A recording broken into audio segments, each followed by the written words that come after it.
Y lo hemos avanzado de esa manera. ¿Se hizo fue un arreglo cosmético o ni cosmético? Lo cierto es que la mayoría está pidiendo ahora el veto por parte del presidente de la República. ¿Cómo queda o cómo resume usted la forma en que ha sido aprobado estas reformas al reglamento interno de la Asamblea? Buenos días, Castalia, primeramente a ti y a todos los que nos sintonizan. El tema del reglamento interno pues ya llegó a cumplir su proceso en la Asamblea Nacional. Lamentablemente, por lo menos para este servidor y para la bancada no consideramos que fue una reforma profunda. Fue una reforma, como bien lo has estipulado, cosmética, sobre todo porque si nos ponemos a analizar punto por punto, estamos hablando de que se aprobaron más de 26 artículos en esta nueva reforma.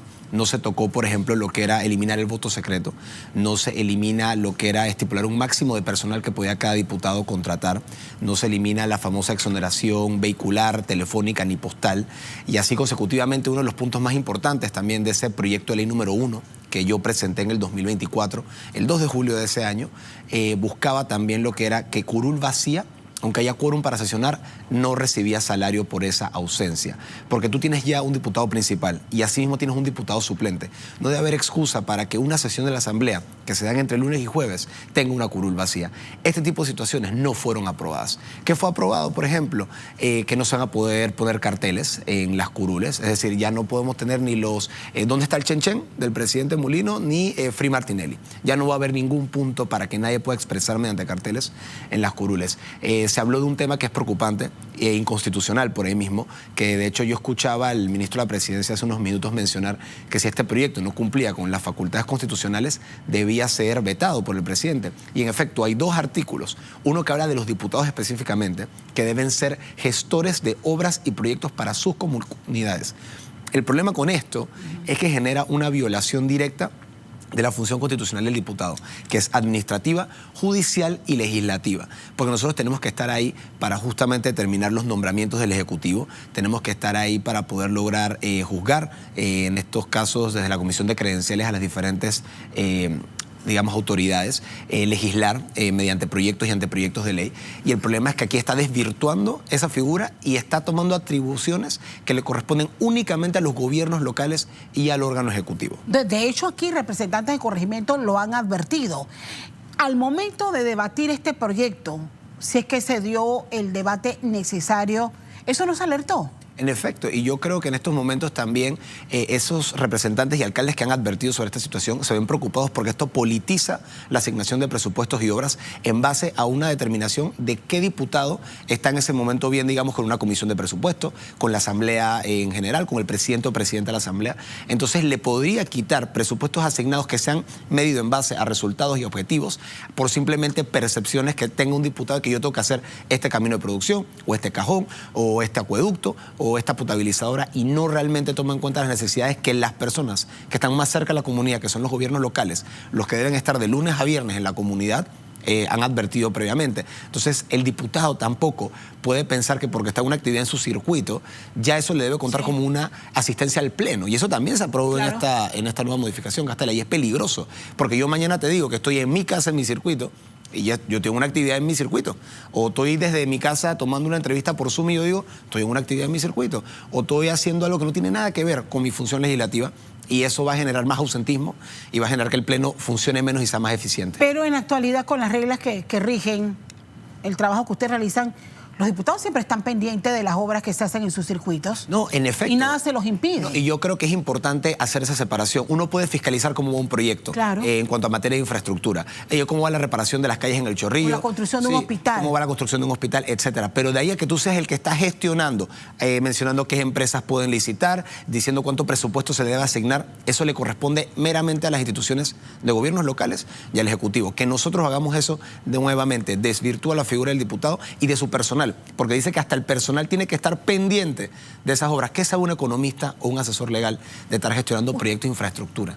O sea, eso le quita idoneidad a los que están realmente detrás de esos proyectos. Diputado, era obvio que iba a haber un rechazo, porque al final no solamente se agregan estas responsabilidades que no le competen, sino que se dejan todos los privilegios. en vez de un descontento general. ¿Usted cree que esto se ha hecho a propósito? Mira, Castalia, para que todo se quede igualito. Y yo se lo decía a los compañeros de la bancada independiente como a mi bancada seguimos. Tengan cuidado con lo que desean. Y se lo dije así. Porque miren cómo nosotros llegamos deseando hacer un cambio al reglamento interno y por ese deseo genuino y honesto de hacer un cambio para quitar privilegios, para mejorar la eficiencia de la Asamblea, se nos cumplió el deseo de reformar el reglamento interno. Pero con ese reglamento que nos quedó, yo se lo estaba diciendo a la gente allá, para eso nos quedábamos con el que teníamos, porque este documento es mucho peor y va a generar mucha más ineficiencia legislativa y blindó los privilegios, que es algo que acabas de mencionar también. Pero la gente debe saber, o sea, la gente, bueno, al menos se pudo saber quiénes votaron a favor y quiénes votaron en contra. Y quiénes no votaron, porque hubo gente que no votó. Entonces, te tienes que dar cuenta de quiénes estaban ahí realmente haciendo un contrapeso y quiénes realmente estuvieron ahí aprobando un status quo, que siento que fue lo que lastimosamente se aprobó y empeoró inclusive. Se ha perdido una gran oportunidad. Sin duda, sin duda. Y yo creo que en estos momentos lo que sí se puede rescatar brevemente es que en ese mismo documento que se aprobó sí se hablaba, por ejemplo, de que la Comisión de Presupuesto ya no tendría carácter reservado, que antes estaba escrito en el documento. Y aunque se ha venido digamos, mostrando a la comisión, se ha venido televisando, se ha venido compartiendo. No queremos que quede a discreción de un presidente o una presidenta de la comisión o de la Asamblea. Es escrito y quedó escrito. Así que si tengo que rescatarte algo positivo es justamente ese artículo que menciona que se debe justamente televisar y compartir esa sesión. Pero pese a ello, la posición de su bancada es pedir el veto al presidente. En efecto, yo creo que compartimos. Nosotros sabemos también el carácter que tiene, por ejemplo, el doctor Ernesto Cedeño, y su análisis jurídico arroja que hay posibles inconstitucionalidades que eventualmente, dependiendo de la decisión del presidente, analizaremos acciones ante la Corte Suprema de Justicia para lo que es demandar este proyecto de ley que, bueno, ahora ha sido ya aprobado por la Asamblea. Aprovecho los minutos para otro tema, presupuesto. Claro que sí. ¿Cómo va este ejercicio de revisión del presupuesto? Bueno, inicia ya la sustentación por cada uno de los ministros e instituciones. Así es, que hasta el día de hoy, por ejemplo, yo que soy comisionado de esta Comisión de Presupuesto, te anuncio que vamos a empezar con las superintendencias y así también va a pasar otras instituciones el día de mañana, el miércoles y el jueves ya estaremos viendo traslados y créditos extraordinarios. El tema aquí es que, por ejemplo, hay instituciones que están recibiendo muy poco. El tema de la transparencia a nosotros nos ha llamado la atención, una reducción de $700.000 para la ANTAI. Como podrás ver, el año pasado estaban con 3.8 millones, este año 3.1. El CENIAF únicamente 10 millones. Dios. Y inclusive yo siempre utilizo el ejemplo de la Asamblea, porque la gente dice, la Asamblea 98 millones, 100 millones. El Ejecutivo, aquí es el que se lleva la gran tajada de los 35.000 millones de dólares. ¿Tú sabes cuánto representa el presupuesto de la Asamblea sin defenderlo? Pero para que hagamos proporciones, comparado al del Ejecutivo, 27 centavos de los $100 que se está llevando el Ejecutivo, repartido por supuesto también entre Ministerio Público, órgano judicial y otras instituciones. Pero el problema no son los 97, 98 millones que se le dan a la Asamblea. Es cómo se utilizan esos 98 millones. Porque si utilizamos esos 98 millones para Parlamento abierto, transparencia, mejorar y profesionalizar el servicio legislativo, yo te digo, vale la pena. Pero aquí obviamente se quiere demonizar la cantidad, cuando la cantidad, yo estoy de acuerdo en muchas ocasiones con la Junta Directiva de la Asamblea, la cantidad es justa, el problema es cómo se utiliza. Pero para que lo vean en perspectiva, 27 centavos se lleva a la Asamblea de $100 que en total tiene todo el Ejecutivo. Entonces, esto, por supuesto, traduciéndose en porcentajes, que es el básicamente 0.27% del presupuesto es lo que tiene la Asamblea. Arby, ¿qué dinámica distinta vamos a ver en esta oportunidad? Y ojalá que podamos ver lo que pasa en la Asamblea. Y uno de los grandes interrogantes es no solamente ir describiendo cuánto dinero le toca a cada ministerio, tomando en cuenta que más de la mitad de ese presupuesto es para funcionamientos del Estado, de todas las instituciones. ¿Qué se hace o qué se puede hacer desde la Asamblea para garantizar la buena ejecución de esos fondos? No, o ahí no hay manera. Esa es una excelente pregunta. Y es que, mire, yo creo que como diputados pertenecientes a esta comisión nos toca hacer la tarea de estudiar cómo ha sido la historia de esta asignación de presupuesto. Para darte nada más un rubro en particular, en el año 2010 el Ejecutivo gastaba alrededor de 1.7 millones de dólares en lo que vendría siendo pago de asesores, cualquier cargo con el nombre de asesor.